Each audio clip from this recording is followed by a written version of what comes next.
views and opinions expressed in these videos are for those of the individuals involved and do not necessarily reflect the official position or views of Point 5 Creative Studios. Content presented is for informational and discussion purposes only.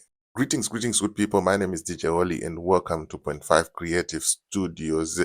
It's 15th of July and today is a court case for Nyokayemabhunu. I just thought I should give you a quick update. Kuti zviri kufamba sei, zvakamira sei, chichiri kuitika anditika.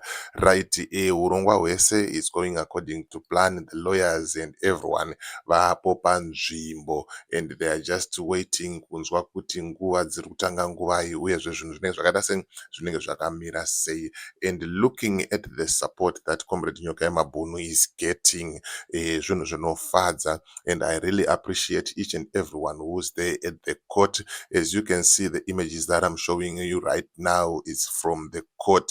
They are waiting patiently kuti vanzwe kuti zvichange zvichiitwa sei, zvichifamba sei. So I just decided to give you this quick update kuti ndikuudzei kuti pazvinenge zvichiitika tinenge tiripo and we will be updating you in each and every step kuti sei yekufamba kwenyaya iyi handitika. And then at the same time also there's an open letter. There is a letter also that was served to Comrade Saruwaka. That's why you have seen he is not anywhere near the court today, and his crew was ordered to stop threatening people like myself, people like General Stole, people like Kuli and others who are now handling this case now, you see. So masamanisi ayo aripo and chibikirwa chavakabikira chacho chekuti vakabhadhara maloya apana zvinhu zvakadaro handitika. So ndangoti ndingokupai an update kuti sunungukai vari kuda kucontributa anything, information kana kuti chii, batai General Stole vokuisai mugrupu rema well wishers. Chiri kuitika mugrupu iri ndechekuti ukaisa $2 unokanda screenshot woratidza kuti ndabhadhara $2. Nyokayemabhunu akati ari kuda zvikwanisiro zvaarida kushandisa anonzi anonotengerwa, poiswa receipt mugrupu rema well wishers iroro. Ameno kuti pane imwe transparent inopfuura ipapapa here.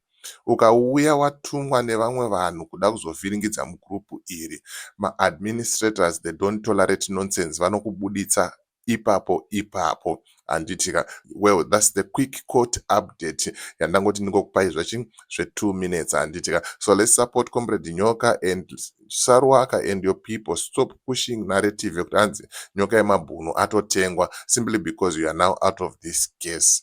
You played your role, we respect and we appreciate it, and then kana vamwe vakutora achienda kumberi, let's just support. Kana usingakwanisi kusupporta, keep quiet, woona zvako uri kuma-sideline handitika. We don't tolerate violence, we don't tolerate ma-threats amuri kutumira, ndosaka maona paiswa samanisi iro handitika. Saka pakangoitika anything chine chaitika kwandiri, General Stole, Kuli and nema-lawyers, mutemo uchaita basa rawo handitika. So as for me, DJ Wali and the rest of the group behind the scenes, truth is bye for now. Ngatisangane muvidhio rinoteera.